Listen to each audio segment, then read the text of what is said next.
So, hello everyone, welcome, and thank you so much for joining us for this virtual event on Black Lives Matter, a Transatlantic dialogue. It's now around 2 months since the horrific and high-profile killing of George Floyd in Minneapolis after a white police officer, Derek Chauvin, kneeled on his neck while he was pinned to the ground and was repeatedly stating that he could not breathe. The killing has sparked outrage around the world, expressed through the renewed strength of the Black Lives Matter movement, which first emerged 6 years ago in the wake of the killing of Trayvon Martin, a 17-year-old African American, and the acquittal of the man that shot him. But resistance against racism and violent policing, of course, has a much longer history in the US, which traces back through the civil rights movement of the 1950s and 1960s and beyond. And today, more than ever, the movement against racism is also a transnational one, and vibrant protests have taken place around the world, including here in the UK, notably not just in the main cities, but also in small towns and suburbs. And as part of this movement, many participants have been powerfully pointing out that the UK is not innocent when it comes to race and policing, since Black people in this country also face disproportionate deaths following police contact, as well as a host of other issues in policing and criminal justice. And in this context, and at this critical moment when questions about the next steps for these movements are being asked, we're lucky to be joined by two leading experts on the law and politics of race in the US and UK, respectively. The first speaker, mainly focusing on the US situation, is Professor Echo Nyanka, who is Professor of Law at Cardozo Law School in New York City and holds degrees from the University of Michigan, Columbia Law School, and Oxford University. Echo's work focuses on questions of criminal theory and punishment and political theory, and particularly questions political obligation and its interaction with justifications of punishment. He has published on these topics in a wide range of peer-reviewed articles and books, as well as writing for popular media publications such as the New York Times. He's also developed expertise in voting rights and election law, and he is involved with a number of voting rights groups, including serving as the co-chair of the New York Democratic Lawyers Council and being recently appointed to the New York Public Campaign Financing Board. In line with his interest in criminal justice, he sits on the board of the Innocence Project, which seeks to free incarcerated innocent people, was awarded an Advocate of Justice in 2017, and has served on the board of the American Constitution Society, NY chapter. The second speaker today, with a focus on the situation in Britain and its colonies, will be Dr. Adam Elliott Cooper, who is a research associate at the University of Greenwich in London and received his PhD from the School of Geography and the Environment at the University of Oxford in 2016. Adam's research interests include post-colonialism, urban theory, and social movements, with a current focus on anti-racism and British policing, both on the British mainland and in Britain's colonies. He's published articles on subjects ranging from decolonising education to gentrification, and his forthcoming book is entitled In the Shadow of a Movement, Black Resistance to Policing in 21st Century Britain. In addition to his academic research, he's made numerous media appearances to discuss stop and search and policing, and he sits on the board of the Monitoring Group, an anti-racist organisation challenging state racisms and racial violence. The two speakers will start the event by giving presentations of around 10 to 15 minutes each, after which we'll move to a panel discussion. We'll start with and prioritise questions that were submitted in advance when booking for the event, but you'll also see a Q&A panel box on the screen. You should feel free to enter further questions during the meeting, and time permitting, we'll hope to put some of these to the speakers too, potentially by grouping them together with existing questions. Please do note that the meeting's being recorded and it will go up on our website in due course, so do bear that in mind when putting comments or questions in the Q&A. Finally, before bringing in the speakers, I would like to mention that this is the first event of the UCL Law's Race Equality Network, which was set up towards the end of last year, and is coordinated by Professor Prince Saprai. Although Prince is taking a backseat today, he's been very much responsible for organising today's event, so I'd like to extend many thanks to him and also to Lisa Penfold in the UCL events team, who's brilliantly managed the organisation. If anyone would like to get involved with the UCL Law's Race Equality Network, whether a current student, alumnus, or member of the public, please do feel free to get in touch with Prince. You'll find his email on the UCL Law's website. So I'll now introduce the first speaker, Professor Eko Yanka. Thank you for having me. I hope everybody can hear me well. Can everybody hear me?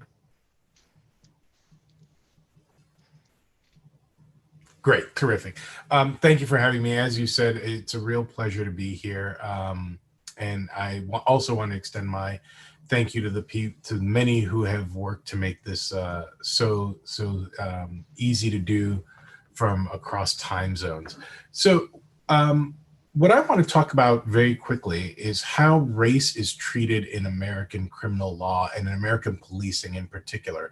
Indeed, notwithstanding the way in which we are now all currently focused on race and racism in American policing, and notwithstanding that America has a particular and wrought history with race in policing, what I want to do is tell you a story about how race doesn't exist in American policing, or to put it slightly less pithy, how our law makes it quite possible to ignore race in policing, how our law is, one might go further and say, dedicated to ignoring race in policing. Great.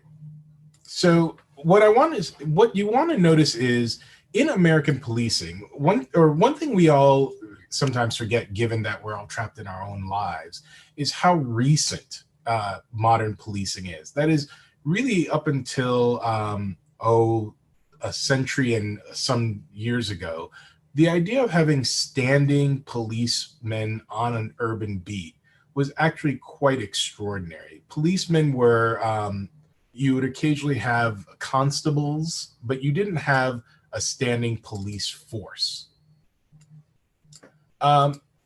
So, indeed, in the American South, the first instance we had of really what you would think of as a standing police force were the slave patrols. That is, wealthy white landowners hired men to constantly patrol their property in order to make sure that their property, that is the bodies of the persons that were enslaved, the Africans and African Americans that were enslaved on their land, couldn't escape. It is that slave patrol which really gives birth in the South in particular to what we think of as a standing everyday police force. In the North, by the way, we had some similarities with that, which is labor patrols. Again, you had very wealthy property people hiring men in order to keep often minorities, but not only minorities, in control and in check. So modern policing starts with a link between controlling, in particular, the poor, but most especially Black and brown people, as a way of making sure that the wealthy could preserve their power and status. You notice this, of course, in even the symbolism. So the first kinds of things we saw that looked like a policeman's badge were given to runaway slave patrols. And they were, of course, empowered not just to stop slaves in the South, but indeed to go into the North in order to bring back any soul that managed to escape the horrific violence and brutality of slavery on the plantations. Now, of course, I'm not making the claim that policing is only about slave patrolling. Obviously, in country after country, all across the world and throughout history, we've had some need to have some sort of law enforcement, even if not the standing active law enforcement that we see today. And countries with very different histories now all obviously have police officers. But what's important to notice is that from the beginning in America, racial domination and policing went hand in hand. And the question is, how has America, in its police force and in its laws, managed to break from that history, to tackle it, stare it dead in the eye, and reinvent itself? Well, the answer is America is not. America has dedicated itself to instead ignoring the way in which race interacts with policing. This has led to a strange result. Even though race and policing and race in our incarceration system are deeply linked, the law struggles to discuss it. So some of these statistics are well known to you. For academics, they're all too cruelly common. We know them so well that sometimes we say them off the top of our head. But I think it's worth taking a moment to remind ourselves of these statistics. So African Americans in America constitute roughly 13% of the overall population, and yet are 38% of all inmates in prison. That number has been dropping slightly over the last few years as we've been fighting mass incarceration, but obviously you can still see it's a hugely disproportionate percentage. Hispanic Americans, by the way, are roughly 13% of the population and yet make up another 20% of all inmates. So it's easy to see that from the point of view of so many African Americans and Hispanics, mass incarceration, policing, and the criminal justice system look as though they govern minority communities in a way that's almost wholly separate. It looks like roughly a method of class and race control. How does this play out in everyday policing? Well, one of the most famous cases in American law is a case called Terry v. Ohio. Terry v. Ohio is a remarkable case in which a police officer noticed two men who were walking back and forth in front of a department store in downtown Cleveland. And they were behaving quite suspiciously. They kept walking and looking in the window separately and then conferring. One would go and come back. The other would go and come back. Then both men left, and they fell into conversation with a third man. And this police officer, Officer McFadden, decided that they were casing the joint, as we say. They were surveilling the place, reconnoitering for an broad daylight robbery. Thus, he suspected they were armed, and he walks up to them and he describes himself as a policeman and demands to know what they're doing. When they don't answer to his satisfaction, he grabs them, spins them around, slams them against the wall, and frisks them. And indeed, Officer McFadden finds that the men are armed, right? Now, it's a very complicated story. Some people can view Officer McFadden as a hero who interjected himself into this dangerous situation without concern for his own safety. Others, of course, think, well, while it's true that these men had guns, on what basis did Officer McFadden have the right to stop and search them? And further, on what basis did Officer McFadden decide they were suspicious? When interviewed many years later, Officer McFadden said, "I don't know what attracted me to them. They looked out of place. I just didn't like the look of them." Now, one of the interesting things in Terry v. Ohio is that the court never tells you that the two men who Officer McFadden was monitoring were black. You actually wouldn't know that from reading the case. And then they conferred with a white man. Nonetheless, this case gave birth to what Americans now know as stop and frisk, where the Supreme Court said if an officer has reasonable and articulable suspicion that somebody is armed, they may stop that person for a cursory frisk of their body, right? And what this has given birth to is wide police discretion in who to stop and when. And notwithstanding that the court said it must be articulable suspicion, police officers are now quite handy at saying this person had displayed a furtive movement or a bulge in his pocket. And thus African-American men are, especially in a town like New York, where for a decade we had literally hundreds of thousands and then the millions of young men, overwhelmingly Black and Hispanic, stopped and frisked on our streets, overwhelmingly innocent. Indeed, the stop and frisk rates of finding weapons or contraband were lower for African Americans than they were for white people who were stopped. And nonetheless, Terry v. Ohio gives the police this kind of broad power. Now, the court actually did speak about race very quickly in that case. It said, we are aware that this gives the police broad power, and we can't ignore that many communities, in particular Negro communities, have complained about police brutality for a long time. But then the court said something interesting. It said, but there's nothing we can do about it. When a police officer is faced with somebody who's armed, they're going to be so motivated to search the person that we don't think any law can stop them. And so with that note of kind of racial fatalism, the court simply granted police the power to stop and frisk. Tennessee v. Garner is a case that governs deadly force in America. Now, some of you have heard the story of Eric Garner, who was choked to death by Officer Leo Pantalone in Staten Island just a few years ago. I'm heartbroken to tell you that this is not the Gardner of which I'm speaking, that these cases of police violence are so common that unfortunately they can echo throughout the decades. This Tennessee v. Gardner is a case where a police officer saw a robbery suspect in Memphis, Tennessee on a clear moonlit night.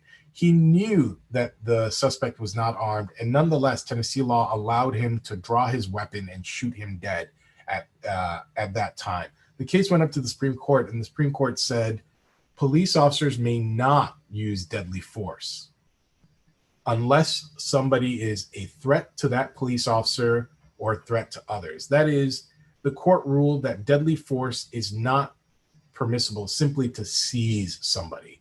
In America, unfortunately, our constitutional language is such that when we talk about police officers killing somebody, the constitutional word is they were seized with deadly force. And so, for example, Americans remember the case of Walter Scott, who was running from a police officer because of a broken taillight in North Carolina. This police officer, Michael Slater, pulled out his gun. You see him take his stance here, and cool as you please. Walter Scott's brother described it as watching somebody shoot target practice like he was hunting deer.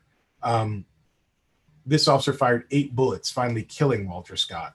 And because he knew that he wasn't allowed to use deadly force to seize him, he then walked over to Walter Scott and dropped his taser near the body in order to tell his colleagues when they arrived that he was in fear for his life. If it weren't for the pure accident of a young man walking by who filmed this, we would never have known this.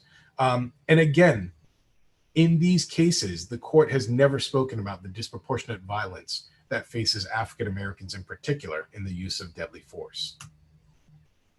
Wren v. United States is a case in which a unanimous Supreme Court, there was no dissent at all, told us that if a police officer pulls somebody over using a traffic violation as a pretext, even if we know that the stop is pretextual, that does not affect the constitutionality of the stop.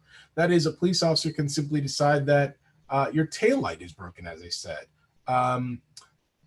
The dashboard is obscured. You're driving unreasonably fast. You're driving unreasonably slow. One that's happened to me often, you pulled too close to the intersection. You pulled too close to the dividing line. What we all remember is that because there's so many laws around driving, this means that the police have access to stopping anybody they want, anytime they want. Again, Wren told us that that is constitutional. This all plays into a long history of how we as a society have viewed African Americans as a criminal menace. This is a story from 1914 where the New York Times talks about the new cocaine fiend. And it's a story with police chiefs telling you how drugs have made the Negro dangerous, but also strong, superhuman in their powers, so much so that police officers were petitioning their towns for higher caliber weapons and higher caliber bullets to stop the Negro cocaine fiend. The same was true of marijuana policing and Mexicans. Marijuana was not of interest in the American Southwest until police realized that it was the drug of choice of Mexican immigrant workers. Marijuana is now in America considered a Schedule I drug, the most dangerous kind of drug possible. And this was quite explicitly, now we know, even reading the historical papers at the time, quite explicitly done by the government in order to police those immigrant communities, to be able to police, frankly, brown immigrant workers. We've seen this when America suffered through, for example, the crack epidemic. So those of you who either are my age, followed it from afar, or know, when America suffered the crack epidemic in the 80s and 90s, the response was militarized policing. Crack had to be kept out of the neighborhoods, had to be kept safe and away from our kinds of children. We had to keep them over there. Crack kids were going to be the next set of danger. They were going to be dangerous and broken children if we didn't stop. Crack mothers who obviously didn't care about their children, right? So you have a Washington Post article here in '89, crack babies, the worst threat is mom herself. Here you see the popular images of crack mothers, a sort of image of disdain, somebody so in the thrall of drugs that she's obviously irresponsible and doesn't care about her children. Again, an image of a child. You see the pleading in his eyes as his mom is taken away by drugs. This led to the famous phrase by Hillary Clinton about super predators, about the danger that was warned was that these crack children would be so damaged that they'd have no conscience, no empathy. We can talk about how they ended up that way, she said, but first we have to bring them to heel. And so, of course, not surprisingly, the image of the young Black man became a thug, even if it was a child like Trayvon Martin. What's interesting is, and I'll just try to conclude here, what's interesting is how very different the view has been when the drug epidemic hit white America. So as you know, in America, we've been suffering from a historic opioid epidemic. Last year, over 64,000 Americans lost their lives to what are now described as deaths of despair. But what's interesting is now that the opioid epidemic is associated with white, rural, and working class America, the view has remarkably changed. Eric Adams, a former white undercover narcotics detective, says, "The way I looked at addiction now is completely different. I can't tell you what's changed inside of me, but these are people. They have a purpose in life, and we can't, as law enforcement, look at them any other way."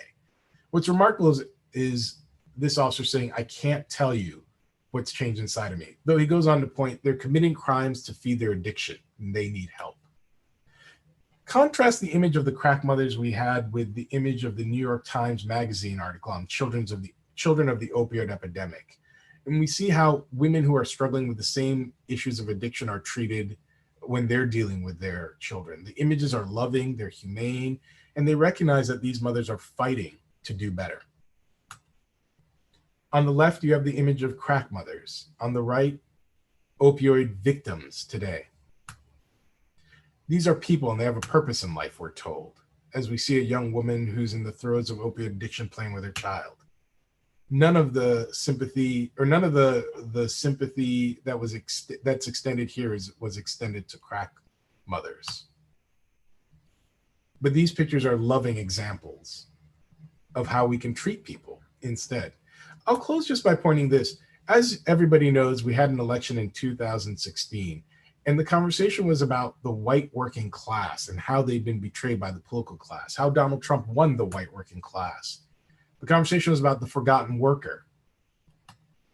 But when there's the same conversation about forgotten Black workers who've been forgotten, we should say, throughout history, then the political class speaks about playing the race card.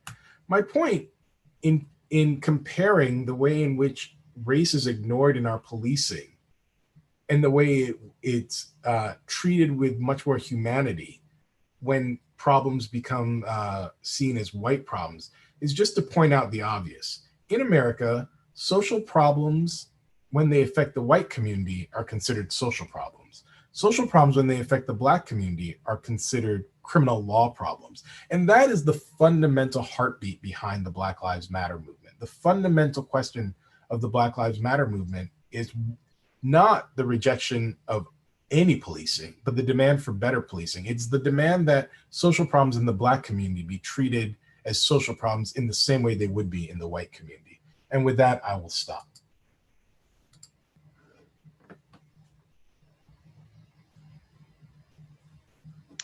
Brilliant. Thank you so much, Echo, for that great overview of the background to policing and the way that that racialized background has both been really invisibilized in the way that it's treated today, but also comes to the fore in the differential treatment and conceptualization of whether, as you say, whether something is a social problem or a criminal justice issue.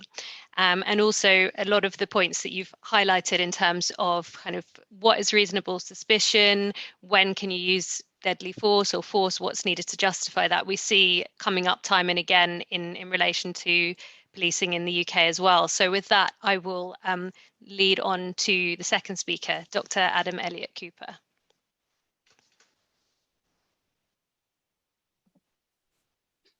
Good afternoon, everyone. I just want to thank the organisers for putting this really important event together. It's really great to have a transatlantic dialogue about what's taking place both here in the United States and here in the United Kingdom, and drawing on some of the parallels and some of the links of solidarity, but of course some of the fundamental differences as well between what's taking place here in Britain and what's taking place over in the US.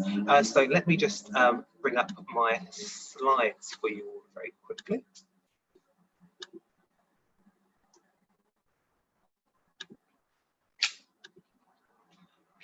Hopefully you can all see that. Okay, so I'll get straight into it. Okay. So we often think of in Britain as racism as something that comes to Britain in the post-war period, as people from Africa and Asia and the Caribbean begin to migrate to Britain in significant numbers. This is when we start to really think that ideas relating to so-called racial relations or multiculturalism or racism start to become a British problem, right? Before that, racism is this American problem, maybe it's this South African problem. Before that, Britain kind of just does class, right? It doesn't really do race. Right? And that's, of course, very false. And the reason that's false is because, of course, Britain has been doing race and racism for a very long time, but it hasn't been doing it on the British mainland. It's been doing it in its many colonies. It's been doing it in Africa, in the Caribbean, on the Indian subcontinent, in Australia, in its colonies, of course, in North America before it lost them, and many other parts of the world as well. And this is fundamentally important to British governance, I think, because Britain had colonies before Britain became Britain in 1707. England and Wales had colonies on the west coast of Africa, of course, slave colonies in the Caribbean, parts of what would become the United States and other parts of the world as well. And of course, were therefore doing racism, right? They were doing racism in order to govern the people and control and exploit the enslaved populations and the indigenous populations that they were controlling and colonizing during that period. And even Scotland, before it became part of Britain, had colonies in Nova Scotia, in West Virginia, and attempts to colonize what was to become Panama in Central America. And so therefore, when Britain did come together in 1707 and become this political entity, it already had colonies. So Britain isn't really a nation state. Britain is more of an imperial state. It never existed without an empire. And therefore the racism which is necessary for justifying that empire, for governing that empire, for controlling and exploiting and extracting resources from that empire is fundamental to British governance. But because there is this, I guess, geographical disjuncture between Britain and its colonies, Britain has been able to create this conceptual disjuncture between itself and its own self-image and the racism that for most of its history it has enacted and implemented in its colonies and former colonies. So let's think about, I think we need to understand racism and British policing as not beginning here on the British mainland. We need to understand racism and the history of it as beginning in Britain's colonies. Right, so I'm going to go through some key examples of the ways in which British policing in its colonies has been fundamentally linked to race and racism.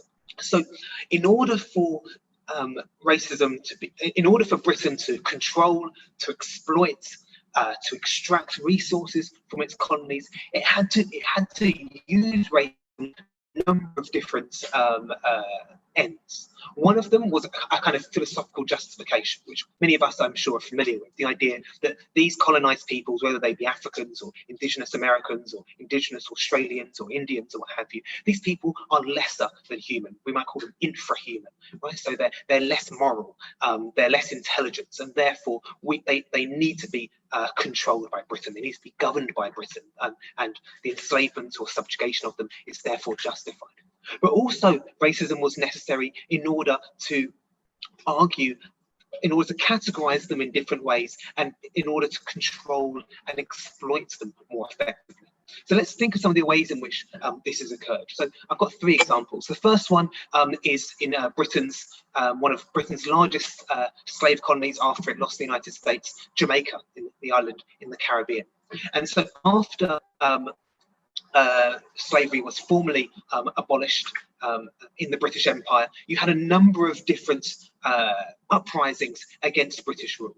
One of the examples here is from 1831, so just shortly before abolition, or the abolition of, so after the abolition of the trade, but not after the abolition of slavery itself, where 312 slaves were hanged and many of them were displayed on poles. And we see this kind of controlling of enslaved people who engaged in uprisings or attempted to run away lead to a fundamental necessity for a form of rule, a form of governance, a form of policing in which racism was fundamental to that form of policing. And although, of course, it was happening in places like Jamaica and other slave colonies, Britain was, in some ways, racism's administrative capital, right? And it still had oversight over these forms of governance taking place in its colonies. And so while in the 1800s we begin to see ideas around the rule of law and justice and innocent until proven guilty, and all of these fundamentally important notions of justice becoming to be recognised and implemented on the British mainland, this is not the case for the peoples of its colonies, quite the opposite. Another key example is in the Indian subcontinent following the rebellions in the mid-19th century. And again, rather than the ideas that we might associate with British law and justice becoming to come into fruition, relating to, as I mentioned, innocent until proven guilty, the rule of law, all of these types of things, we instead see, again, the opposite. We see the use of torture, the use of corporal punishment, capital punishment, very spectacular forms of capital punishment, and one of them is being exhibited here. The third and final example I want to give is in Britain's colony of Kenya, in the east coast of Africa. Following a number of uprisings against British colonial rule after World War II, so in the 1950s and 60s, you begin to what Britain effectively set up are a series of camps across Kenya, in which people are rounded up, mainly people of the Kikuyu ethnicity. People are rounded up, put into these camps, many of them tortured and killed under British colonial rule. And what's important about these colonies is that this kind of colonial governance is that there is a continuum between the police on the one hand and the military on the other. And it's very, very common, I guess, similarly to the United States, for military force, military techniques, military weapons, military governance to be employed against civilian populations in Britain's colonies, across Africa, across Asia, across the Caribbean. And these are just three key examples. So what happens after that? Right? So after Britain's kind of the height of the British Empire, of course, Britain's empire begins to crumble. But the other thing, of course, that happens after World War II is that people from Britain's colonies and former colonies begin to migrate to the so-called mother country, the British mainland, in significant numbers. But what's important is that the ideas, the stereotypes, but also the forms of governance that ruled over Britain's colonial subjects also begin to migrate here to the British mainland. And so this is a quote from Paul Gilroy, who talks about stowaways, drifters, pimps, drug dealers, muggers, illegal immigrants, black extremists, criminal Rastafarians. And he says that he describes these so-called what he calls these black folk devils. And what he and many other people argue is that the forms of racial governance, the forms of racialized policing of colonized communities in across Britain's empire becomes mirrors and echoes, I should say, the kinds of racial governance and policing that we see of Britain's black communities as they start to establish themselves in the post-war period. So I'm going to give some key examples of that now.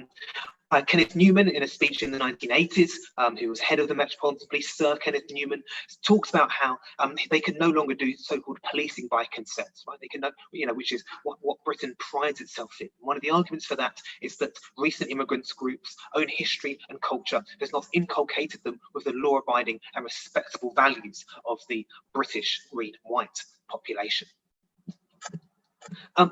And so I'm going to jump quite quickly, as we're short of time, to some more recent examples around concern around the ways in which racism and criminality are fundamentally linked when it comes to British policing. One of them, as a lot of people are probably familiar with, is in relation to drugs. Black people are far more likely to be stopped and searched for drugs. There are lots of stereotypes that associate Black people with drugs, but pretty much every survey that's been carried out indicates that Black people and white people, when it comes to marijuana, smoke marijuana at roughly the same levels. And when it comes to so-called party drugs, things like ecstasy and cocaine and those types of things, white people are actually generally more likely to take those kinds of drugs. But unsurprisingly, when it comes to stop and search, Black people are less likely to use drugs overall, but 6 times more likely to be stopped and searched for drugs. But when it comes to arrests, we see something quite interesting. So when it comes to arrests, Black people, 78% of Black people arrested for cocaine possession are charged. 22% of white people are let off with a caution. But when it comes to, with Black people, 78% are charged, 22% are let off with a caution. When it comes to white people, 56% are let off with a caution and 44% are charged. And so what we see here is that, and you know, I could go through lots more stats all day, but what lots of the evidence suggests is that almost every juncture of the criminal justice system, when it comes to the policing of drugs, Black people are more harshly treated by both the police and the court system as well. In fact, I know this is very bad etiquette for PowerPoint presentations, but I've got a big block of text for you. This is a really important, I think, really telling piece of information, which I'll quickly summarise from the Peel report, which is a report which is done every year by the government on policing in Britain. And what it found, what it looked at was, it looks at the stats on every single stop and search that's carried out across the whole of England and Wales. And what they found was that statistically, the police are more likely to find drugs when they carry out a stop and search on a white person than on a Black person. So their find rate for drugs is higher for white people than Black people. However, they are still up to 6 times to 7 times more likely to carry out a stop and search on a Black person than a white person. And unsurprisingly, the government's analysis of this was that although these disparity rates are troubling, they can't actually work out why it is that there is this disproportionate treatment of Black people. It must be a mystery, who knows? Okay, so there's another moral panic which I'm going to talk about now, which is the moral panic around gangs and the idea that gang violence is a big problem, which is something new, something different, and something which has been brought to Britain by Black people or by other ethnic minorities who have come imposed their different moral culture onto Britain. So I'm going to talk about stop and search very briefly. So this is a map of London, for anyone who's not familiar, and this is a map used in an operation called Operation Blunt 2, which was carried out between 2007 and 2011. And what the Metropolitan Police did, they said there was a big gang problem in London, and so they're using lots of knives and guns. And so what they're going to do is they're going to divide London into 3 areas: Tier 1, where they're going to increase stop and search massively; Tier 2, where they're going to increase stop and search a medium amount; and Tier 3, where they're going to increase stop and search barely at all.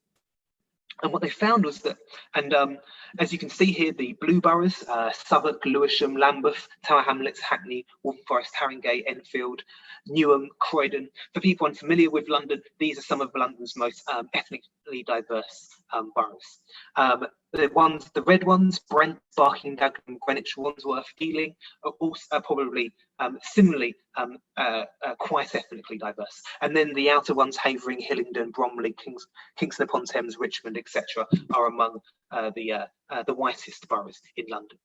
And so, as I said, they increased stop and search massively in some, a medium amount in massively in the blue, a medium amount in the red, and barely at all in the green. And this is what they found. So at first they announced a huge success, but so here on this graph you can see when Operation Blunt 2 is in operation, which is in the blue section. So you can see a massive increase in searches when the operation comes into operation, right? Massive increase in the blue boroughs, medium amount in the red boroughs, and a smaller amount in the green boroughs, right? So see how effective this operation was. So you can see from this graph the assaults involving knives during the operation. You can see that when they start the operation in the blue boroughs, it goes down, then back up, then down, then back up. And in the green boroughs, where they increase stop and search a medium amount, down, up, and in the red boroughs, it goes down, up, down, up. And so what we can effectively see is that regardless of whether stop and search has increased massively, a medium amount, or barely at all, violent crime fluctuates at roughly the same level, which is generally proportionate to whether it's hot outside or cold and there's more people out on the streets. Similarly, robberies involving knives, you can see that actually towards the end of Operation Blunt 2, robberies involving knives actually starts to increase by the end of the operation. This, of course, doesn't mean that more stop and search leads to more robberies involving knives. What it does tell us is that there is zero correlation with more stop and search and reducing levels of robberies involving knives. Okay. So what else can we learn about gangs? So the other important thing, of course, about gangs is that this kind of policing is justified not on the evidence, unfortunately, but on the idea that these gangs are racialized threats. Right? So I'm going to go through that very briefly. So a lot of the imagery that's being used that you see in the press and things like that associate gangs with young black people. But I think you can see that, of course, on brilliant documentaries if you want to waste your time with that. And of course, in speeches from people like David Cameron. But there was a really important study carried out a few years ago, which looked at the gangs databases in Manchester and London. Both of these police forces in Greater Manchester Police and the Metropolitan Police in London have large gangs databases. And what they did was they asked for the gangs to be broken down by ethnicity. They said, fine, okay, can we have your gangs database broken down by ethnicity? And they said, okay, so can you tell us what criteria you use for putting somebody into the gangs database? And they said it's involved in someone who's involved in serious youth violence. That can be anything from less serious things such as common assault to very serious things like discharging a firearm or attempted murder. They said, great, can we have that broken down by ethnicity, please, as well? They said, yep, sure, here you go. And this is what they found. On the top two pie charts, you can see Manchester. The bottom two, you can see London. Over in Manchester, 89% of the gangsters in Manchester are black, Asian, minority ethnic, and only 11% are white. Yet when it comes to serious youth violence, 77% of the serious youth violence is carried out by white people, and only 23% is carried out by black or Asian people. Over in London, 80% of London's gangsters are black or Asian, according to the Metropolitan Police. But when it comes to serious youth violence, it's 50-50, which is roughly proportionate with London's youth population. With black and non-black, even more stark, with 81% of Manchester's gangsters being black, apparently, but only managing to carry out 6% of the serious youth violence. And over in London, it's 72% of the gangsters, yet black people have only managed to carry out 27% of the serious youth violence, the purported criteria for which gangsters are categorized. So what does this tell us? What this doesn't tell us is that the police are in some darkened room scheming against black people to put them onto their gang's database. That's not what it tells us. This is what we call institutional racism, when the normal functioning of policing produces racist outcomes. And the reason the normal functioning of policing produces racist outcomes isn't because policing and racism have been fundamentally linked for years or decades or even generations. British policing has been fundamentally linked to racism for centuries, not simply on the British mainland, but going back to Britain's colonies. And it's understanding that colonial history of policing that we can better understand how fundamentally racism and policing are linked today. And I'll leave it there.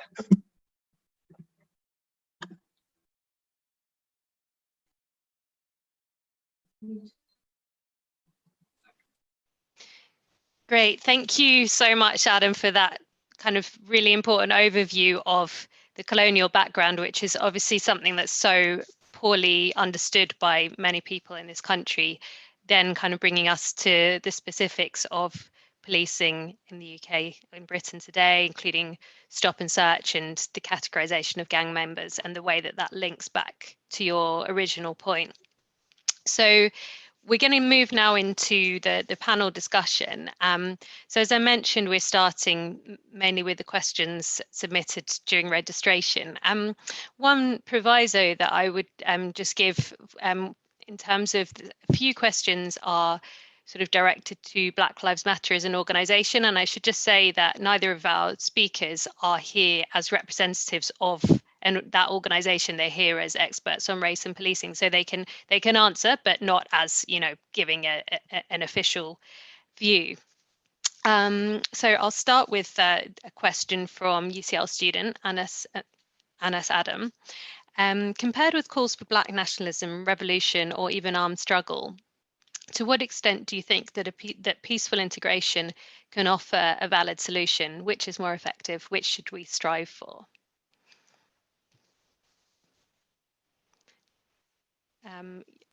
You're both, yeah, unmute yourself if you want to speak, either of you. Adam, do you want the first swing or shall I? Okay, I'll give it a go. I'll give it a go. I think it's a really important thing for us all to remember is that there's no perfect blueprint for Black struggle or anti-racism or any form of liberation. But I think I would caution against the idea of liberal integrationism. Because I think what liberal integrationism often does is it attempts to paint over, or for want of a better metaphor, whitewash the existing inequalities that exist within society. And I hope I in some ways both of us conveyed in our opening remarks, that racism is so fundamentally integrated into the institutions of both the United States and Britain, that simply the idea that we can incorporate Black people and other people of colour into these fundamentally racist institutions, and that's going to get rid of racism, is going to be profoundly ineffective. And I think what the overwhelming evidence tells us is that we need to dismantle many of the fundamentally racist institutions that exist within our society if we want to rid ourselves of the racism that has been born out of them since their inception. So I think I'm in agreement with you, Adam. I'm in agreement with you, certainly, that if what we mean by integration is something like just sprinkle people of color throughout this same system and hope everything works out, that's a hopeless project. And indeed, what we've seen with every community that is integrated and found success is that part of what they have to do is remake the institutions such that, there's sort of equipoise. The institutions change, but so too do whatever communities land. On the other hand, if the question means something like, the question hinted at something like armed struggle or revolution, perhaps I'm insufficiently revolutionary or tragically now middle-aged. I don't even see what that question now would mean, right? I personally don't have any fantasy of a separate Black America living on American shores. I wouldn't even know what that picture really looked like. And indeed, what Black Americans want is to be recognized as the fully American citizens that they are, right? So what I mean by that is the kind of integration that says everything will be fine if we don't notice that they're Black people is a sort of shallow and frankly distasteful. Occasionally you get some silly view that, well, maybe if we all marry each other and have caramel children, the problem will disappear. And it just strikes me that if your only hope for racial harmony is obfuscation or the disappearance of Black people, that is really distressing.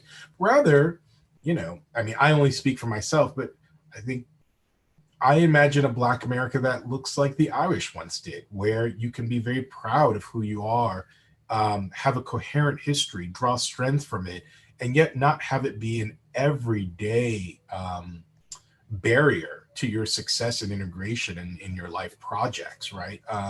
My Jewish friends don't want to stop being Jewish, right? That would be an insulting kind of offer, right? What they want is what Jews have fought for through millennia is to have their religion respected and have coherent cultural values while not being the target of violence or hatred. And my suspicion is Black people want what everybody wants in that way: healthy, flourishing communities. Great, thank you. And we're going to come back to sort of variations on that a bit later in terms of kind of should there be better representation in the judiciary and the police. Before going on to that, perhaps a more general question from Katrina Walcott, a UCL graduate. And this is, do the panel have a preferred option, if any, between defunding the police and complete abolishment or abolition? And I'm actually going to combine that with one that's come up in the Q&A from Irene, which says, do we have the wrong impression here in the UK when we're told that BLM doesn't want the better policing that you mentioned, but in fact wants to defund the police, i.e. get rid of the police service? Now, again, proviso that they're not representatives of BLM, but I think it would perhaps be an interesting question to tackle. Absolutely. Well, actually, so let me start with this one, and then and we'll see where Adam and I agree and disagree. And frankly, both are welcome, because I want to start with your proviso. Look, the Black Lives Matter movement, of which I sometimes get to work, and I know some of the leaders in various places. It's a very diffuse movement, but really wonderful people I admire greatly. But it's not, there's no institution full of people that has a singular view, right? I mean, I find it mysterious that people would never think that everybody in any other organization would be uniform, but somehow it causes great social anxiety when two Black people disagree, right? As though that should be any different. But that being said, my point being that there's a broad range of views about what's going on. But fundamentally, I think defund the police is a question not of just abolition, though there are abolitionists, of course. There are people who really want almost no police. But rather, I want to say defund the police is actually not as radical as people make it out to be. I think there's been too much fighting over the wording of the phrase. Right? Defunding the police is to say there are just a million things that police do about which they're ill-equipped, right? Which they're not the best people to handle. There are a million social problems. Think of yourself when you're walking through the streets of London or New York and you see somebody passed out, perhaps in distress or psychological distress. You often want to call on somebody to help. And the fact that we reflexively have to call the police is often, we know going in is going to be a mistake. We know this is not, the person we want to help, this person in distress in front of us, is not a police officer, but we have no other person to reach. And so defund the police says, why don't we take the kind of money that we have overwhelmingly poured into the police to handle problems they're not well trained to handle, and put them into organizations that are trained to handle them. And I'll just close by saying, when you look at it like that, defunding the police is not a radical solution. Notice again, when addiction hit the white community, what did we do? We defunded the police. We started talking about ways to move money into rehabilitation, to train police officers to have naloxone in case of an overdose. As you saw from the quote from the narcotics officer, to talk about how crime is a function of addiction. So in that sense, I think defunding police covers a broad range of things, but most importantly covers having policing, cutting back the footprint of policing for social services that are much better trained to handle most social problems. I'm really glad that police abolition and prison abolition was brought up. But I think the first thing it's important to say is that there isn't a single person who identifies as a prison or police abolitionist on this planet that thinks that we should end policing or even drastically reduce the use of police and prisons tomorrow or the next week or even in 6 months' time. That's not a single abolitionist that has ever made that kind of argument. What abolitionists argue is that over the last, so let's take the UK, for example. Over the last 30 or 40 years in Britain, the prison population has almost doubled. Right? We have far more police officers on the streets. There are far more criminal offences. They have far more powers than they ever had. Far more of them have guns. Far more of them have tasers. We use the criminal justice system more than we ever have in Britain's modern history. Yet we haven't really seen a significant improvement in public safety. We haven't seen a significant improvement with the reduction of harm within our society. So what prison abolitionists argue is that, firstly, the police and prison system haven't been very effective in improving the livelihoods of the most vulnerable people within our society. So what they argue, therefore, is that we need to think about ways that prevent people from coming into harm or prevent people from coming into contact with the criminal justice system before it happens. So, for instance, rather than putting police officers in schools, which is what the current government is doing, maybe we need to have mental health practitioners in schools, youth workers, social services in schools that can offer aid to young people who might be experiencing child abuse or experiencing violence or addiction or mental health problems or anything like that. We need to have more domestic violence services so that people aren't necessarily, so that women can be safe and if they feel vulnerable in their home, have somewhere safe to go before violence and other kinds of harm can escalate within the home. And there are many examples of this. But and what it also argues is that our prisons aren't full of the bad people on society. They're full of the poorest people in our society, the people who are more likely to have a history of addiction problems, school exclusion, mental health problems, domestic violence, experiences of child abuse, experiences of unemployment, illiteracy, a whole range of social problems which should have been solved way before they came into contact with the criminal justice system. And this is the final thing I'll say. So prison abolition isn't about abolishing prisons, even necessarily in our lifetimes. What it is about is trying to envisage a utopian world in which prisons are obsolete.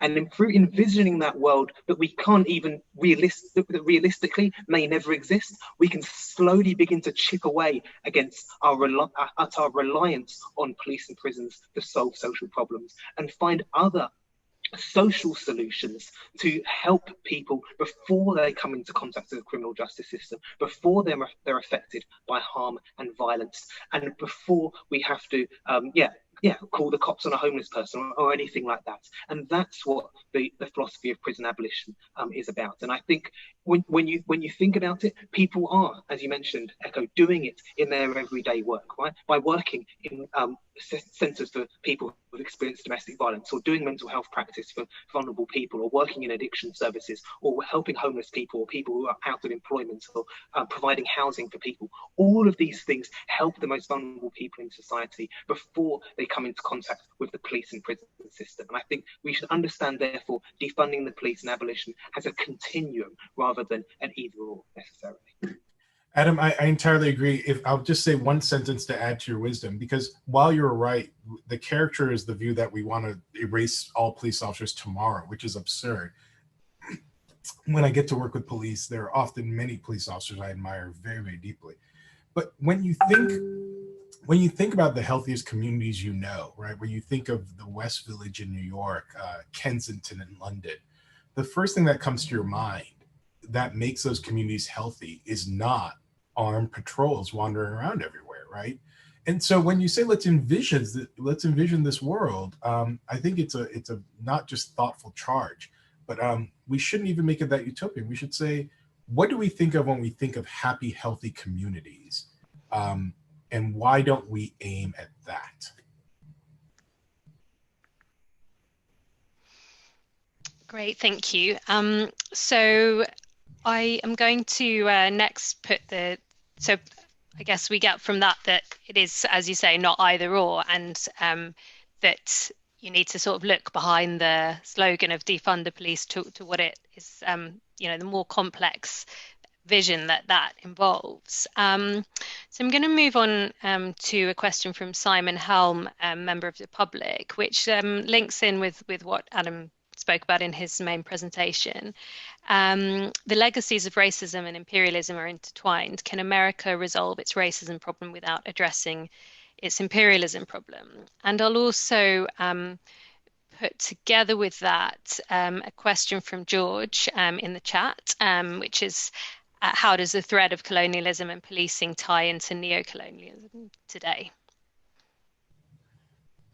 Those are amazing questions. I think my comment will be somewhat brief because this is Adam's specialty. But it's such a broad question. My instinct is the way in which our American imperialism and racism are linked is fundamentally a view that anything that is autonomously chosen by the market is just as such, which is to say, there is no view that there are moral demands of equality that are not captured by not just the market, but by the way the market is currently established with all the powers that be in ways that are not fundamentally just.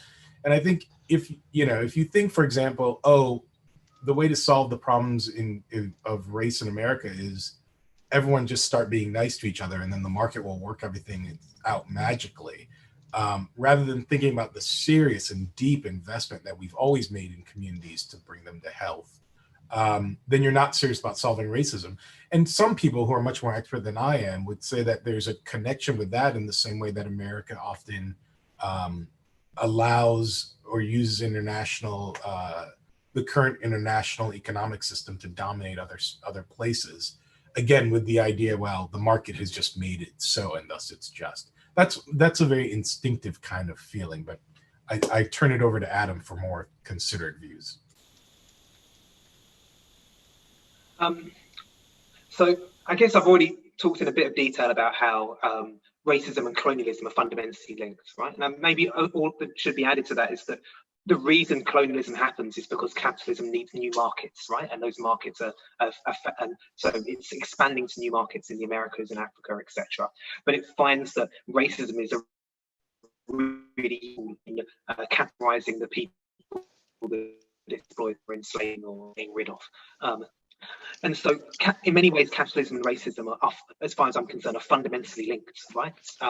Racism is such a fundamentally important tool of capitalism to expand across the planet that they've become really inextricably intertwined.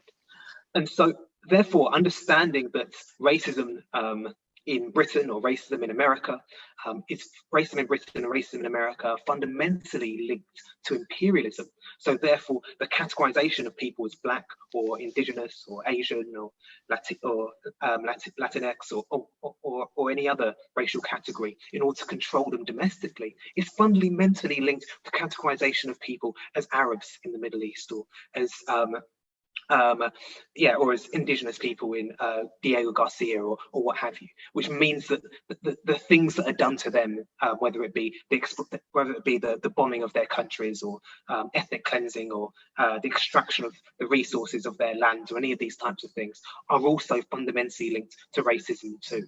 And so, yes, they are fundamentally linked. And so, therefore, of course, anti-racism has to be fundamentally linked. And I think that Black liberation cannot exist within national borders. It cannot be achieved within national borders. It has to be an international project because racism is an international project. And so, therefore, we cannot defeat or overthrow or even, I think, meaningfully erode racism unless we are thinking about it and acting upon it in a way which is international and connecting it to the exploitation and destruction of peoples and lands in the global south.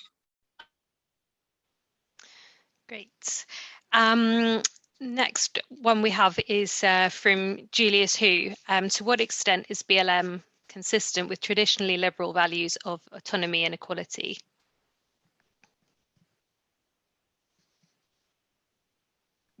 Okay, again, I'm not a spokesperson for Black Lives Matter, but I would say that I don't think I'd describe Black Lives Matter as a liberal organisation. I would describe it as a radical organisation, and so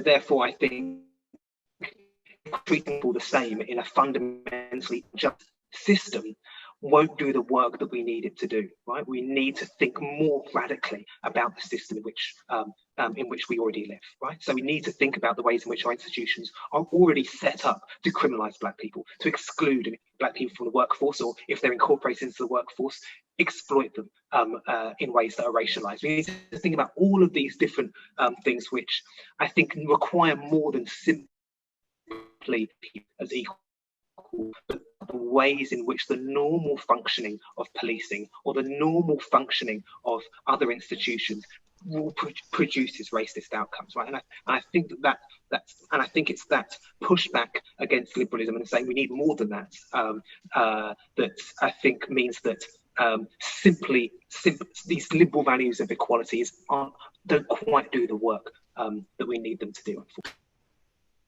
Yeah, I mean, I find that a hard question, in part because, as we know, the idea of liberalism is so stretched now. It consumes so much ground that it's quite hard to know what people mean by liberalism. You know, all of us on this panel sometimes spend a semester arguing about what liberalism means. I take Adam's point. If what we mean by liberalism is something, as I hinted at in my last answer, something like treat everybody equally and protect their negative values, then that is not sufficient to what it means to even meaningfully attack racism. So if the question is Black Lives Matter simpatico with a kind of, now we consider it neoliberalism, where the market or some other sort of laissez-faire attitude will solve this problem, then I think not. I do think Black Lives Matter is totally compatible with a certain kind of liberalism, which is a liberalism that says if what we mean by equality is true, healthy, functioning equality, then that is not the kind of American liberalism that says the government can do nothing and just stand by and watch. It means the kind of liberalism that once upon a time was considered progressive, right? The kind of liberalism that meant the government had to invest, it's easy to forget, but inventing a public school system was quite a remarkable thing in the last 150 years. Inventing public parks. People sometimes forget we invented the weekend, right? I mean, these kind of things where you can talk about how in order for there to be functioning equality, for Natalie, Adam, and myself to be able to view each other as equals is not for every government function to take a step back, but rather for us to really look at the fundamental structures that make it not yet possible for us to interact as equals and to invest and reform those things. I actually think that is a healthy, robust, serious form of liberalism. And frankly, I think it's the form of liberalism that we're seeing on the tongues, not just of Black Lives Matter, but of young protesters now across the world who are rejecting the sort of skimpy, paltry, and withered liberalism they've been fed for a long time, and saying that they have a vision of a richer kind of liberalism, or at least a richer kind of society. Great. So yeah, in a sense, it's kind of holding liberalism to its own values and against the exceptionalism that has characterized it to date. Yeah, when we were all trapped in class, we would reference Isaiah Berlin's incredibly famous article about two forms of liberty, positive and negative. And I think that is a fight about which some young people are tired of fighting over the term, but are very clear on the idea that they're after. Great. So I'm going to, there's a few questions that I'll put together now as they do raise some quite overlapping issues. So two from pre-submitted. One was from Catherine Caudle. What can I do to help educate the people in my community? And then from UCL student Cecil Schuster, who asks, where is the line between cultural appropriation and interest in cultural practices? And I think it will be helpful if someone can briefly explain what we mean by cultural appropriation as well. And then just to put in one from the chat that's again on a similar issue is Moayed, apologies if that's wrongly pronounced.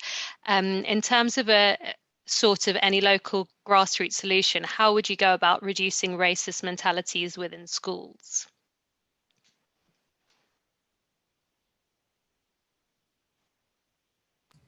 I have to say, we don't get the easy questions, do we? How would I, on the education question, well, maybe trying to combine these questions, these very difficult questions together, just some few thoughts. One is, I think, educating yourself in a serious way is important, but not if it becomes what I think of as book club anti-racism, right?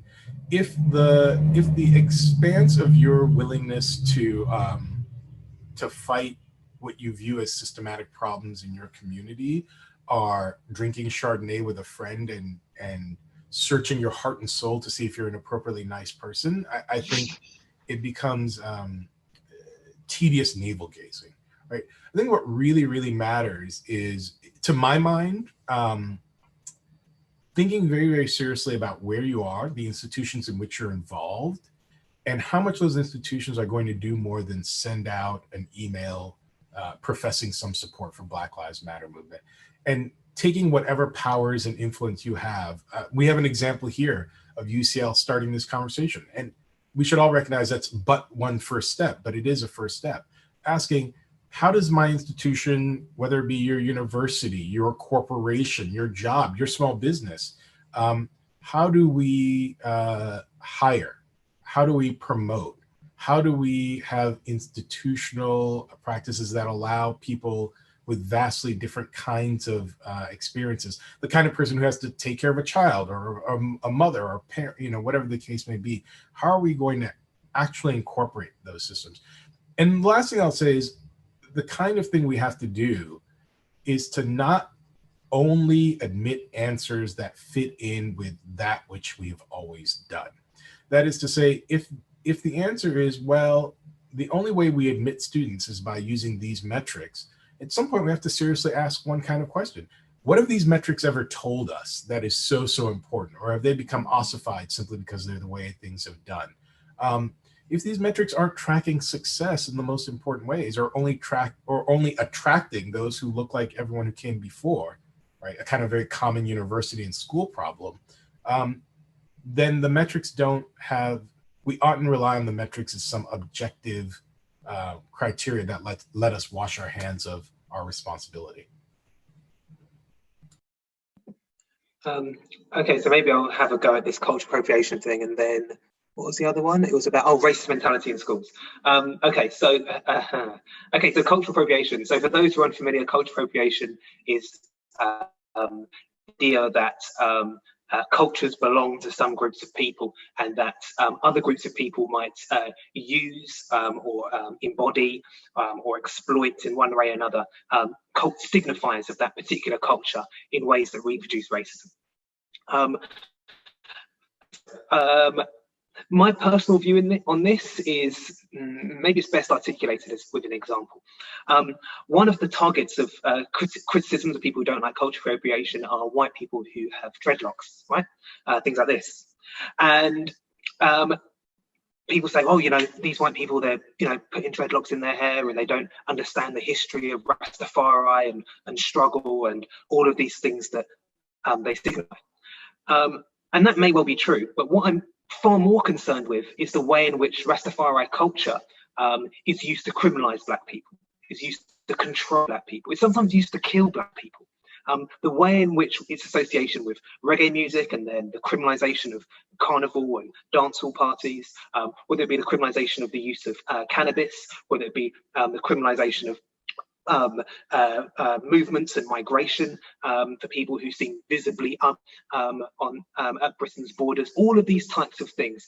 This is what I'm fundamentally concerned with, and I think that the apparent appropriation of this really important political and cultural signifier is more of a somewhat superficial symptom of this problem. And I think we need radical responses to racism. And Andrew Davis says that being radical is about grabbing something at its roots. And I don't think cultural appropriation is racism at its roots. And so whilst cultural appropriation might be an avenue for us getting to that root, it's not that root. And therefore, I don't think it's where we should be, to labour the metaphor, grabbing at racism. Racist mentality in schools. Okay, so obviously, racist mentality in schools, something that exists, it's something that I've experienced personally, and it's something that needs to be stamped out. But I think what we need to be thinking about additionally is institutional racism in schools. I think this is fundamentally important. Let me give you a very, very quick example, if I may.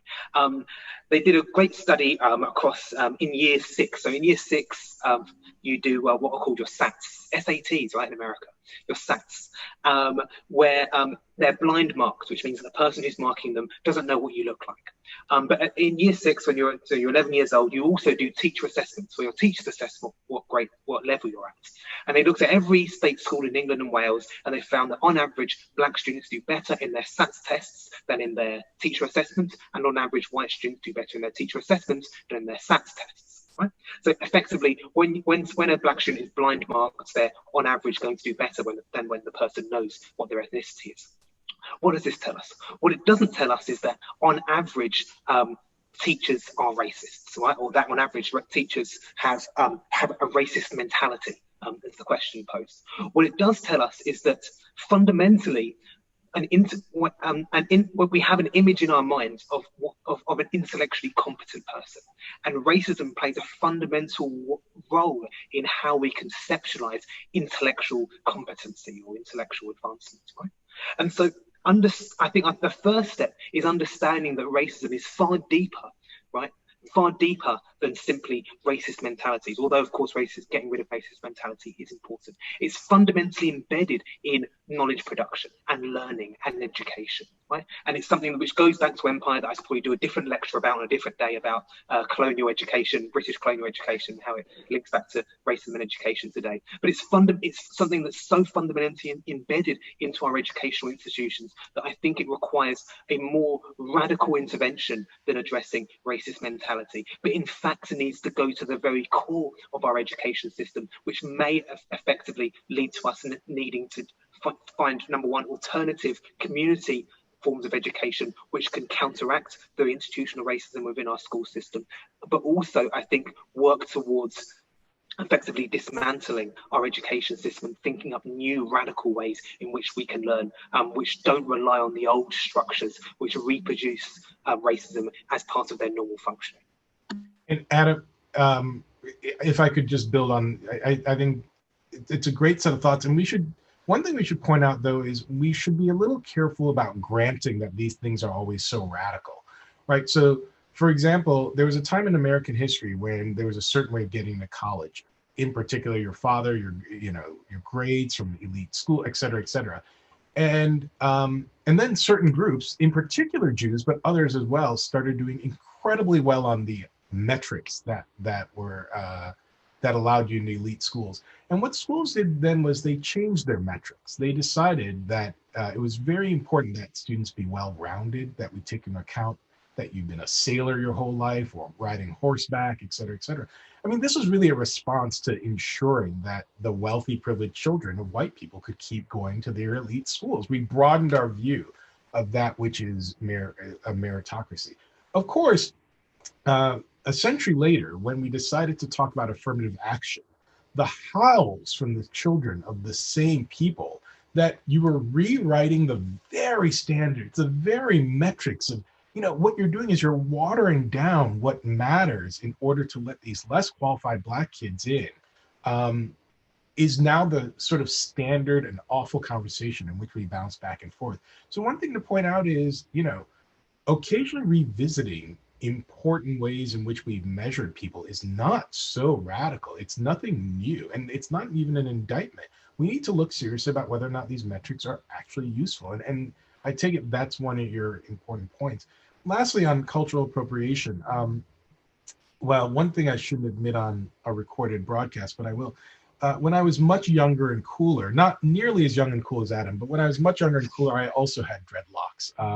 I was playing soccer for my university, and it was remarkable how people reacted to me, right? That, had gone from, this young Black man who was in college to suddenly, whoa, he has even more the clutching of purses.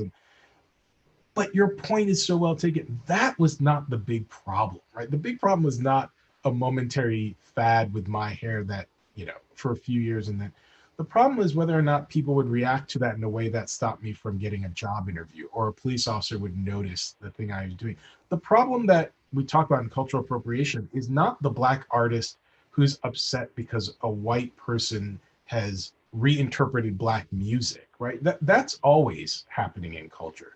The fundamental question that Black artist has is, why did this white person get a meeting with this producer and now his record is being promoted and I couldn't get that meeting? And so I'm just using yet one more example to point out your grab it by the roots problem. If we get distracted by whether or not some white kid is wearing a dashiki, we're missing the point that nobody ever cared that much about that.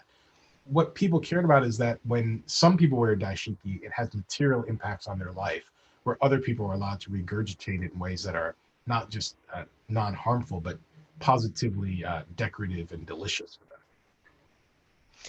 Great. So yeah, that was quite a broad range of questions, but you've all both dealt with them very well, and kind of underlying theme there is, not to focus on the structural issues, the material issues that make a difference, really.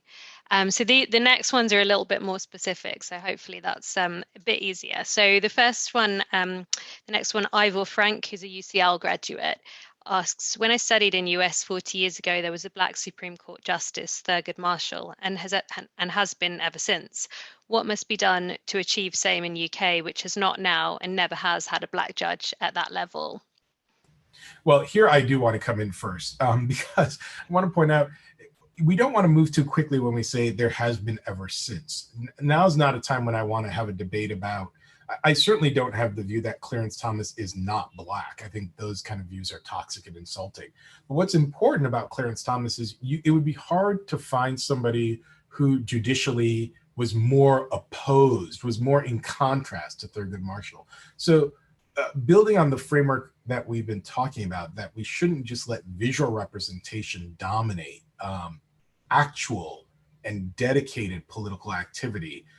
We should not fall into the temptation that, merely having somebody of color on the court, if that person is not themselves white or Black, I think representation matters. I think in the liberal polity, it really matters.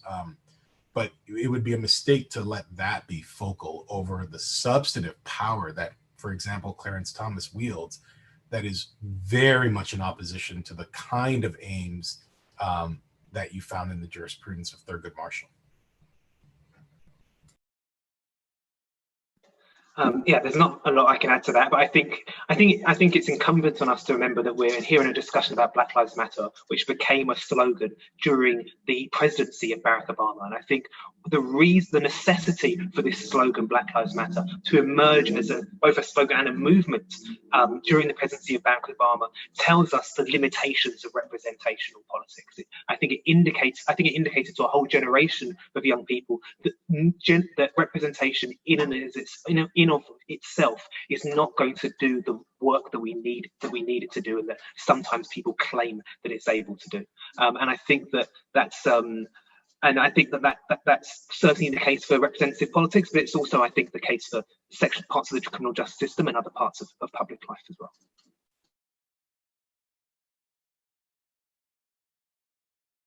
You're on mute, Natalie. Sorry. So a link question, which will overlap possibly with that answer, was from Vanya Hajiani. Are Black deaths arising out of police contacts higher than other races? And could Black people be encouraged to join and lead police forces and fight crime occurring in all areas from people of all races in order to fix this disproportionality? And I'll also link that with the question in the chat from Vanya. I don't know if it's the same Vanya, but the question there is, if integration of Black people in institutions like the police would not work, what comes after dismantling police or current institutions? What exactly would you replace these institutions with? So there's a robust debate about whether or not Black people are disproportionately killed by the police. Some economists have been fighting about this for a long time. Lots of sociologists are fighting. It's clear that Black people are disproportionately, I should put it more clearly, Black people are disproportionately killed. The question is, are they disproportionately killed over and above their disproportionate contact with the police? That may have sounded convoluted, but let me put it this way. If 1 out of every 1,000 meetings with a police officer ends in somebody being fatally killed, then you could have more Black people being killed, not because they're killed at more than 1 out of 1,000, but just because Black people are meeting the police more often. That's a lively debate, and there are important arguments on both sides.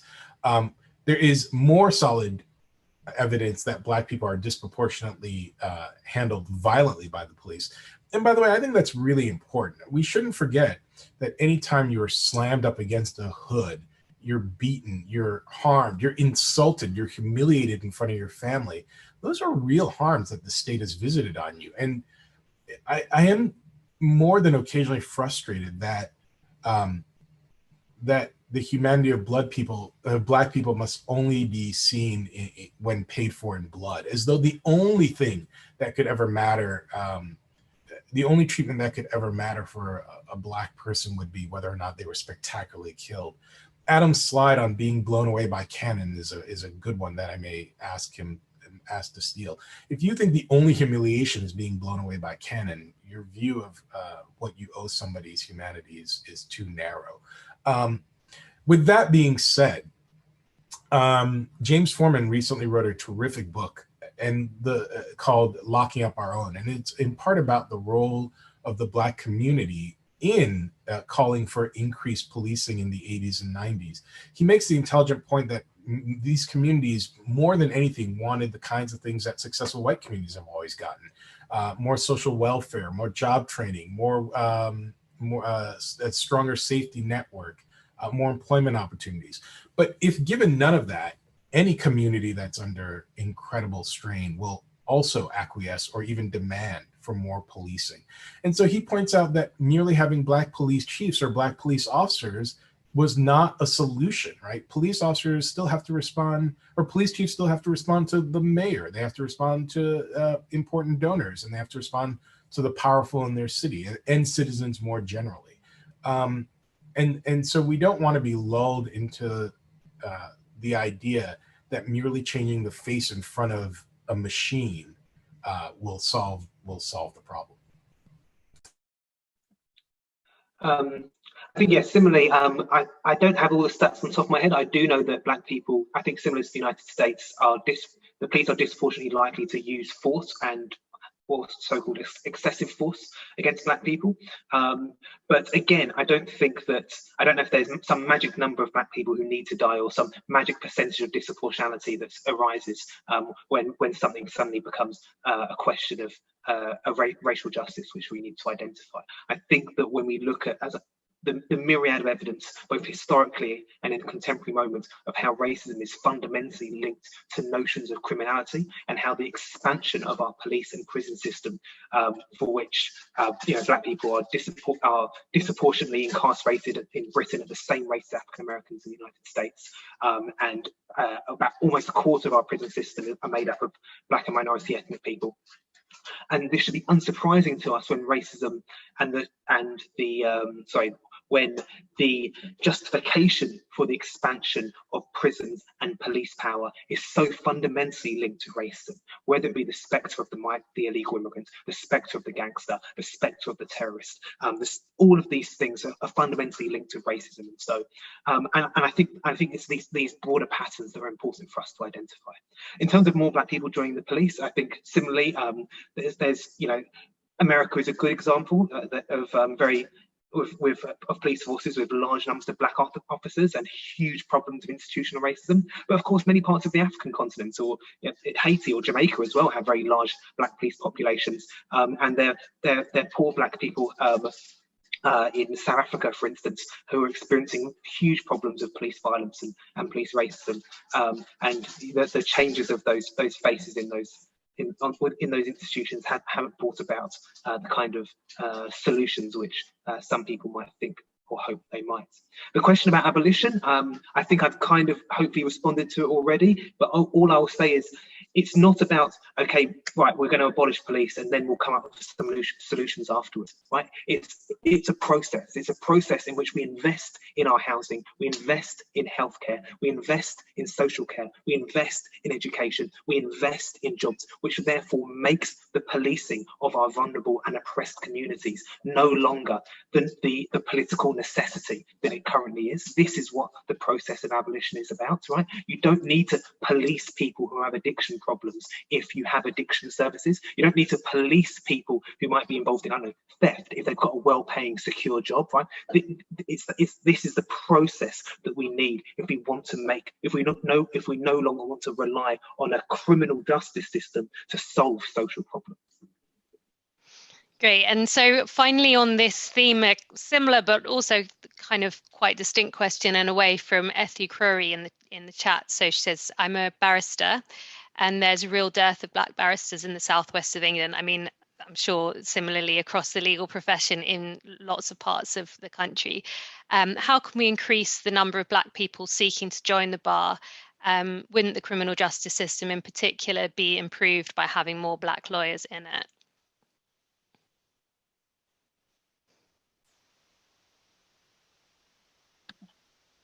Shall I go very quickly? I mean, of course we need more Black people in positions in these kinds of positions of influence and power. But again, having Black people in those positions in and themselves is not going to solve the kinds of problems that we need. And I think in the all of the kind of things that I've been mentioning before, which it's great if you get arrested and you're facing serious charges and you have a defense lawyer who understands your situation. I think that's that can't be a bad thing. But hey, what about you just don't come into contact with the criminal justice system in the first place, right? That's an even better solution, right? And so I think Or how about if you get arrested, but you actually have legal aid, which is something which is being like cut to pieces in this, right?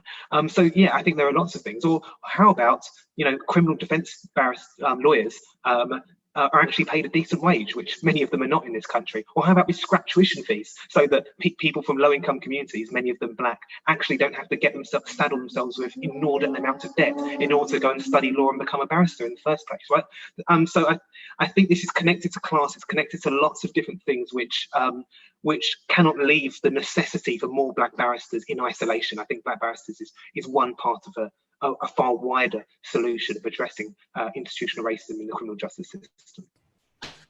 So I'm just going to say I entirely agree. But just the thing I can add, I love my job. I feel very fortunate to have it. I feel very blessed to have it. But I'm well aware that by the time students are in front of me, they have already collected just a huge number of successes.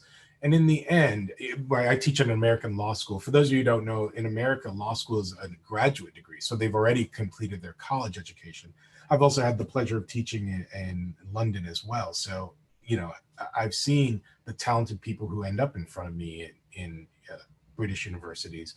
But I'm well aware that by the time you're in front of me, or frankly, by the time I'm trying to help fix the criminal justice system, we're way down the line in the kind of social interventions we need to cure these problems. That is to say, at the end of the day, not just our police, but our barristers, our Supreme Court judges, they're a reflection of the society we have. If you asked me if I could snap my fingers and change things, what I would change first, it would be elementary schools and social housing and addiction services and employment opportunities. Because it's going to be much easier to have black judges and black barristers if the young talented people who are growing up in incredibly multi-ethnic, you know, who are growing up in Grenfell Towers have the same opportunities as their neighbors in Notting Hill, in the rest of Notting Hill. Great. I'm going to put two questions together, which sort of, one is more specific to the US. So this is Anastasia Marsh. Will police brutality ever stop if qualified immunity justifies such actions and does not hold the specific officers liable for their misconduct? Now, I think that's a US specific concept. And then sort of in terms of the comparison, Lara Izzard-Hobbs, is the problem of systemic racism worse in the US than the UK? To what extent do you think this comparison has been abused by white people in the UK seeking to defend the system here when faced with a discussion sparked in the last month? So I'll quickly take qualified immunity. I could, indeed, I have given entire talks on qualified immunity. I will not inflict such a talk on you today. But very quickly, for those who don't know, qualified immunity is a legal doctrine in the United States, which more or less means that a police officer will not be personally liable financially, essentially. We have a slight difference between the federal and the state, but they amount to the same thing, unless the police officer's actions clearly violated your civil rights. And as a practical matter, what that has come to mean is that when the police officer did X, there has to have been a case on the books where another police officer had done that before and been ruled that that's a violation of your civil rights. So it's a quite extraordinary doctrine that means police officers are rarely financially impacted by this. I think it's important. It's a note it's, let's say, a brick in the wall of things we have to fix. But I'm very doubtful that qualified immunity is the important thing that will change the trajectory of police brutality. First of all, many police officers would be immunized from the financial impacts of their actions in any case by their police department.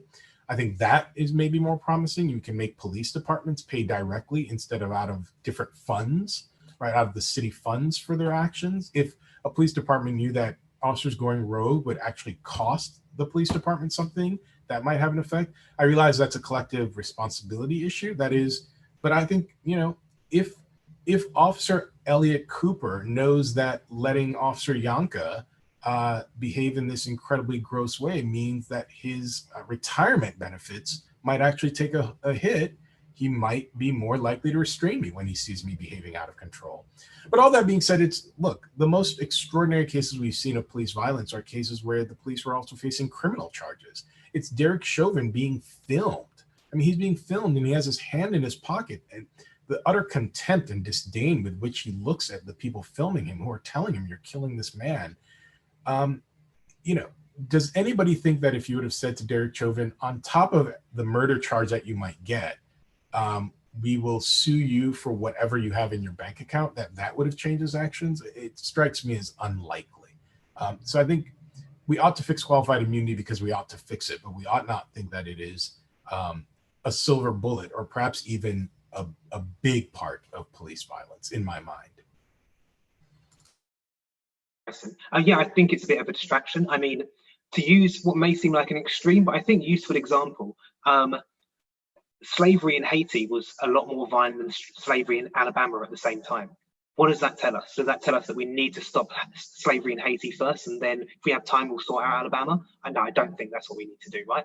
We need to be thinking about the ways in which these forms of subjugation are fundamentally connected, firstly, and the ways in which they both, we should not and cannot be making a decision as to which ones we prioritize. And that's not an option that I think we need to really make. And I think that it's very convenient, as I think I mentioned in my opening remarks, for Britain to say, oh, racism is this thing that kind of happens in America. We've got a bit of it here, but it's kind of a new thing and it's not that bad. It's America where they have the real race problem. And I think that's a very convenient thing to focus on the crimes of others for a nation state or a government or what have you. And I think it's a distraction that a lot of people are tired of having to back. And I'm glad that we've been able to push past it in this conversation. Great.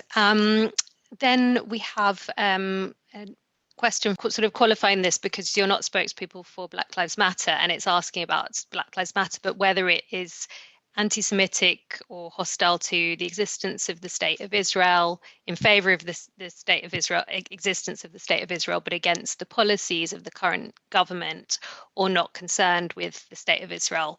I would, also say that it's not the core expertise of the speakers. And to clarify that, of course, anti-Semitism and criticism of Israel may overlap, but are not the same thing per se. But if you wanted to come in on anything on that.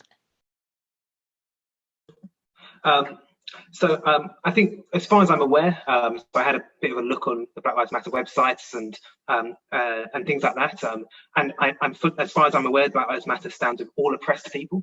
And the politics of Black liberation, since it became a kind of coined in the late 1960s, has been that the liberation of Black people is fundamentally bound up with the liberation of all oppressed peoples, and that anti-racism of Black people out also eradicating the racism against all people who experience racism, and that of course includes both Jewish people, but as well as the Palestinian people as well.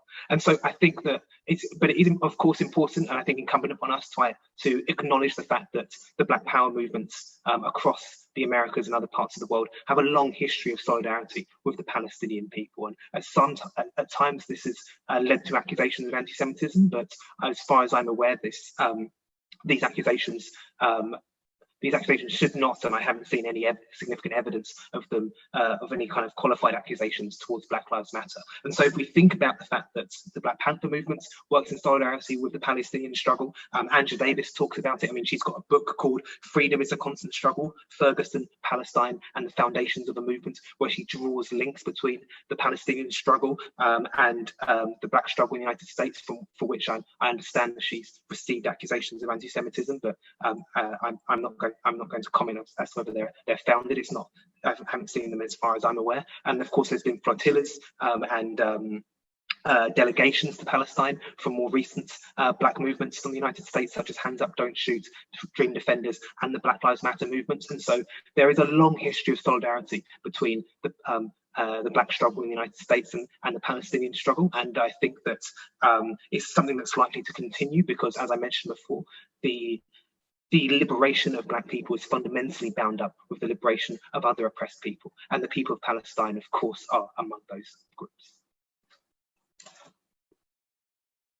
So I think I don't have much to add. I think that you're absolutely right that there's a connection, and a natural view of why it is we must fight. And again, I'm not a Black Lives Matter spokesperson, as we've said over and over, but why it is that if you're interested in pushing back against the same structures of domination, that that there's a natural link between Black Lives Matter and people who are deeply concerned about Palestine. I think in America, there's also an intimate link because whatever else is true, Israel has been in some ways, its military might is linked with America's military might, and it would be nonsense to ignore that. That being said, look, I mean, I think like any movement, there are lots of different people, and there are sometimes deeply regrettable and deeply harmful anti-Semites in any movement, and Black Lives Matter movement or Black liberation is not immune from that. And indeed, when those moments occur or when they're revealed, the important thing is for people to, we do ourselves no favor by turning a blind eye to those moments. And so when you get people who manage to blend important messages about how to do well for Black people with really ugly and historic anti-Semitic tropes, we need to stand against that and call those out. Those are just as much our moral responsibility as anything else. I've had the luck and pleasure of teaching in Israel a couple times. It is by far the most politically complicated place I've ever spent time. One thing I will say about teaching in Israel is I've been heartened that the conversation in Israel about Palestine is much more sophisticated and much more subtle and much richer than I find that conversation abroad. It is unfortunate and sad that the views of people who care about Palestine and care about Israel's security have been so caricatured that criticism of Israel is only interpreted as anti-Semitism. We can recognize that there are some people who criticize Israel for anti-Semitic purposes without thinking that all criticism of Israel is anti-Semitic. And one of the things I found incredible in Israel was how many more Israelis were willing to have serious and critical conversations about their own state. And we can recognize that while being unapologetically against any anti-Semitism when it evidences itself in our movement or any other. Great. So sort of themes of common solidarity and also looking out for other forms of prejudice wherever we see them. So this has been a brilliant discussion. We've only got time for one more question, so I'm going to do the last pre-submitted one. I do apologize to other people that ask questions in the chat. We unfortunately just don't have time to get to them, but a sort of great question to close, and I think from Leslie Rankin: how can we continue the momentum and progress beyond the present moment, in inverted commas, of high media and political profile? I think that it's important for us to remember that even people in history who are famous for protest, people like Martin Luther King, only spent actually a very small amount of their time protesting. The majority of the activists that might get into the newspapers or even the history books about protest spend most of their time doing other kinds of work, doing educational work, doing organising work, doing social care work, doing advocacy work, doing all of these other types of things that help to make people's lives enriched, help people better understand the situations in which they live, and help them to survive on a day-to-day basis. And so I think understanding that this movement and this set of massive protests hasn't come out of nowhere, and in fact is fundamentally linked to the kind of everyday organising that people do in their community organisations, their youth clubs, their places of worship, their educational organisations, or anything like that, that don't grab the headlines and we might not read about in history books, is fundamentally important. I would urge anyone who has been inspired by what the press have been paying attention to on the streets of the last couple of months to find those less glamorous and less exciting community organisations that are doing that sustained work on an everyday basis, because that's what's fundamentally going to lead to the next uprising, which will hopefully push forward this movement for racial justice. I entirely agree with you, Adam. You make me feel not so middle-aged. Thank you for that. I mean, look, I think one of the things that so much matters with these things is to remember how long a fight it is, how long the fights have been. And one of the things I always tell people is look around you. Look, the protests matter. Protests are hugely important. They move the national consciousness and they galvanize energy. And so I'm certainly not discouraging protests. But there can be this caricature that everything that's done is, you know, exciting and in the streets and loud. Look around you. Look at the institutions in which you play a role, a key role or any role, and see what you can do that is serious everyday work to move the project forward. Because it's those not glamorous things that move us forward, and they don't always get picked up by the history books, but they matter. And the last thing to say about that is, one of the things that reminds us is no matter how much people like Adam and I spend our time focusing on the many ways in which we've fallen short and the many ways in which these problems reemerge and categorize themselves, that is not meant to be a coda. It's not meant to be fatalistic. It's not meant to be an end. It is important to remember that whatever else is true, I do think things are better than they once were, right? I mean, people fought long and hard so that someone like me could be a law professor. And there are many more of me as law professors than there were 2 generations ago. And so if we look around and we decide what projects are ours, to what projects can we contribute in an everyday serious way to actually have action, then, you know, 2 generations from now, somebody will say, you know, whatever our problems are today, right, things are better than they were then. Brilliant. Thank you. That's a really inspiring message that brings us to the end of this incredibly rich conversation that's covered so much about the commonalities and differences between policing and racism in the US, Britain, and its colonies, and given so much depth to the conversation of how this should and how this can change.